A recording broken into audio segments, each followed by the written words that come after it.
After that, normally people go ahead and choose this, but I would suggest not, because that can sometimes create problems. So I'll go ahead and select I will install the operating system later. Next, and since we would be installing Kali Linux, I would go ahead and suggest you okay, it's going ahead and selecting Linux, and then going ahead and selecting simply Ubuntu. If you have, let's say, any other version, such as, you can also go ahead and use Debian, but I won't suggest that. I would suggest using Ubuntu because that's what normally we use. If you have 64-bit, then you can go ahead and use Ubuntu 64-bit. So I would be using the normal one. Next, I would be saving it in my own folder, so let me just go ahead and check.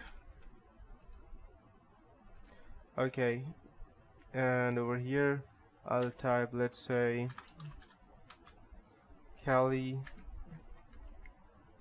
or I'll just type VMware OS.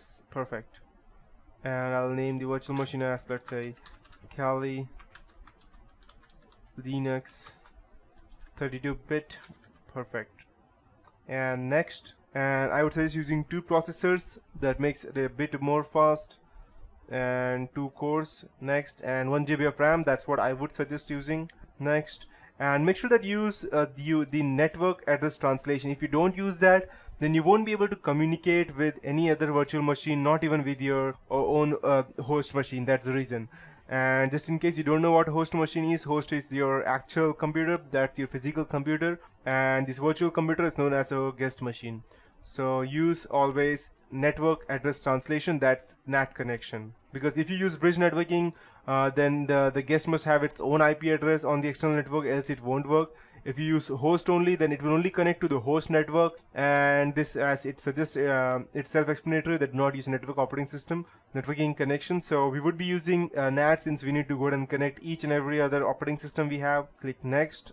We don't have anything to do with this, just click next and create a new virtual disk. Perfect. Next. SCSI next, and 20 GB, that's what we want, it's more than enough for us. I'll click next, and I'll go ahead and select a place as to where we need to go and install. I would suggest going ahead and using it in the same place where you created Kali Linux. So I'll just go ahead and make a new folder. Is there an option over here? Okay. Where OSS, and I'll go ahead and save it over here. Perfect. Next, so as you can see, VMware OSS, and we have everything over here. Finish. Perfect. And once I have it over here, before I go ahead and install it, I need to go ahead and click edit virtual machine, because we need to insert the ISO that we had. So shared folder, I will go ahead and select always enabled, and let's check where we have CD. We need to go ahead and use ISO image rather than using a physical drive. If you have went ahead and created a boot CD out of your ISO file, then you can use physical drive and insert a specific CD inside your operating system. If not, if you only have the ISO file that we just downloaded, which would look something similar to this one that I have over here, then I would suggest going ahead and using this. Use ISO image, I browse, and go ahead and select the specific file that we need, and we have it over here. ISO, open. Okay, and I would go ahead and ask it to power on this virtual machine. Okay, let me check, and I'll just run it. Let's see. Okay, so this button goes ahead and makes it a full screen window. If you want to go out, you can just type Control Alt and you can go out, and over here you can see that we have the live. That means we don't need to, and as I was telling you previously, live means you don't need to install anything. It will just run itself on the USB or through the ISO file. These are the forensic method. That means it won't even leave any single trail, no matter what. But we would be proceeding with graphic install, since we need to go and install that. So graphic install, and it may take a bit of time, though it's very fast. And English, since I'm in India, I'll select India. American English. It can take a bit of time, but it's actually faster than installing any other operating system.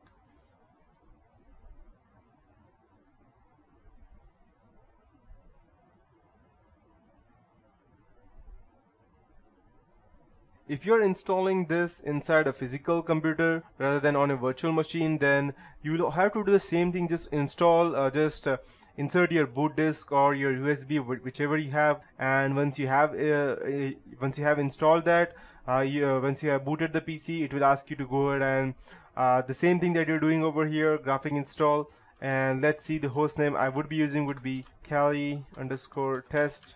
That would be the name for this PC. Okay, I'll just go back and I'll type Kali test. Let's see if that works. Perfect. Domain name skip,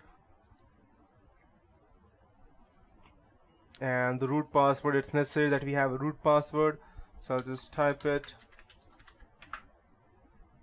Okay,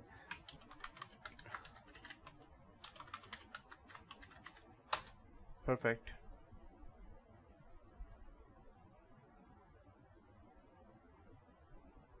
The only difference in installing it on a physical computer or over here would be this. If you're using a physical computer, then you need to go ahead and select manual and specify the partition that you have created, the primary partition. If you have not, then you can just go ahead and use the entire disk, and it will straight away go ahead and install the VMware. Next, all files in one partition. Perfect. It will do everything on its own. Create swap of 1 GB, since we have 1 GB of RAM. The remaining it will go ahead and supply to its external hard disk, that's ext4.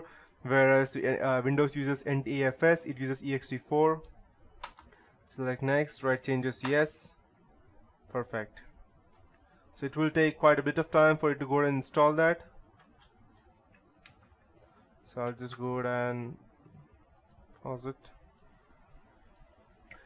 So by the time it goes ahead and install, also let's go ahead and install our another machine, that would be the Windows one. So perfect, over here we'll be using Windows and Windows 7. Perfect. And now I'll just go ahead and browse it. C Trinag and VMware. I'll go ahead and create a new folder. I'll name it as Win7. Perfect. Yep, 2. Perfect. And 1024, I don't think we would be needing that much. I'll just type 512 MB RAM. That would be more than enough. It just suffice. Just go ahead and click next, the same things that we did previously, and I'll just go ahead and select 25 gigs because or 20 gigs, because we won't even need that much. Perfect. And I'll just go ahead and select it in the same way where we installed it. Windows 7. Perfect. Save. Next. Perfect. And till the time our Kali Linux installs, let's see if we could go and install the Windows. Let's go and select edit virtual machine, and I have the NRG file instead of ISO, so let's go ahead and see if I could use, I actually doubt, but let's see if we could install it through our NRG file. Let's check, and let's try to power on this virtual machine.